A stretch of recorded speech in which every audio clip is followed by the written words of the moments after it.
असजद और कोमल में बहुत गहरी मोहब्बत है। दोनों की शादी को 5 साल हो चुके हैं, लेकिन उनकी ज़िंदगी अभी तक नामुकम्मल थी क्योंकि उनके यहाँ कोई औलाद नहीं है। फिर भी उन्हें यकीन था कि अल्लाह की रहमत से नाउम्मीद नहीं होना चाहिए, वो ज़ात ज़रूर करम करेगी।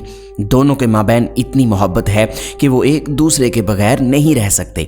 बच्चे की अदम मौजूदगी की वजह से असजद के वालिदैन बाज़ औक़ात कोमल को ताना देते हैं और वो भी चुपचाप सुन लेती, क्योंकि उसे पता था कि हर माँ बाप की ख्वाहिश होती है कि उनके बेटे के यहाँ बच्चा हो। यूं ही वक्त गुजर गया और एक दिन जब असजद ऑफिस से घर आ रहा था, उसने बाजार में एक लड़के के साथ कोमल को देखा। कोमल और लड़का बहुत खुश दिखाई दे रहे थे और ऐसा लगता था कि दोनों काफ़ी अरसे से एक दूसरे को जानते हैं। असजद घर आया और फिर थोड़ी देर बाद कोमल भी आ गई।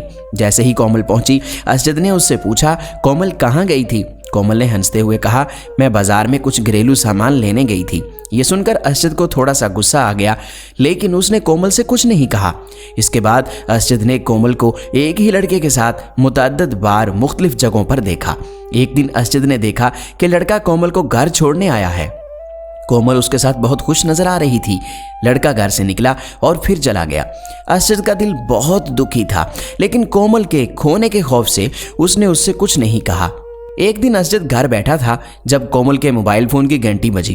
कोमल बाथरूम में थी, इसलिए असजद ने फ़ोन उठाया। जैसे ही असजद ने फ़ोन उठाया, दूसरी तरफ से आवाज़ आई, हेलो असजद, मैं जल्द ही घर आ रहा हूँ, मुझे कुछ अहम बात करनी है।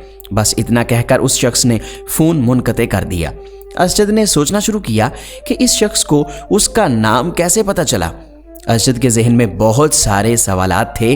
असजद को लगा कि शायद ये वही आदमी है जिसके साथ कोमल अक्सर बाहर जाती है। असजद को लगा कि शायद कोमल उससे तलाक लेना चाहती है और वो शख्स उसके बारे में बात करने के लिए घर आ रहा है। असजद बहुत अफसरदा हुआ। वो अपनी शादी को टूटने नहीं देना चाहता था। उसे लगा कि कोमल ने उसके साथ धोखा दिया है। वो कुछ समझ नहीं पाया था। असजद कोमल के खोने से घबरा गया और वहीं ज़मीन पर गिर गया। इस दौरान कोमल भी बाथरूम से बाहर आ गई।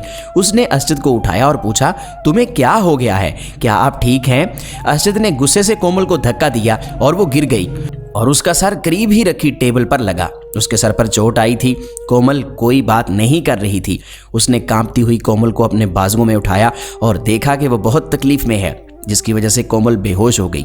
असजद बहुत खौफजदा हुआ जब उसने देखा कि कोमल के हाथ में एक खत था। उस खत में लिखा था, प्यारे असजद, मैं आपको बहुत दिनों से बताना चाहती थी, लेकिन सोचा कि मुझे आपको सरप्राइज़ करना चाहिए। मैं पिछले कुछ दिन से किसी डॉक्टर के पास इलाज के लिए गई थी और वो डॉक्टर मेरा कज़न था जो बचपन में बैरून मुल्क चला गया था। इसने मेरा इलाज शुरू किया और मैं 2 माह से हामला हूँ। आज मैंने उस कज़न को अपने खाने पर बुलाया है। आप उससे मिलकर बहुत खुश होंगे। कुछ देर बाद डोर बेल बजने लगी और असजद भागकर दरवाज़ा खोलता है।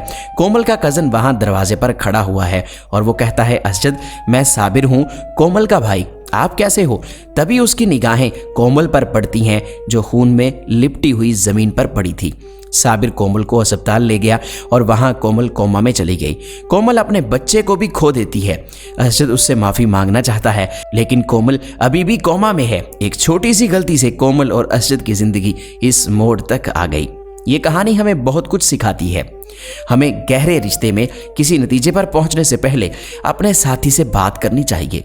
हम सब में खामियां हैं, लेकिन अपने साथी को कसूरवार साबित करने से पहले अच्छी तरह से जांच पड़ताल करें और सबसे अहम बात, उससे खुलकर बात करें। जो आप देखते या सुनते हैं वो ज़रूरी नहीं कि सच हो।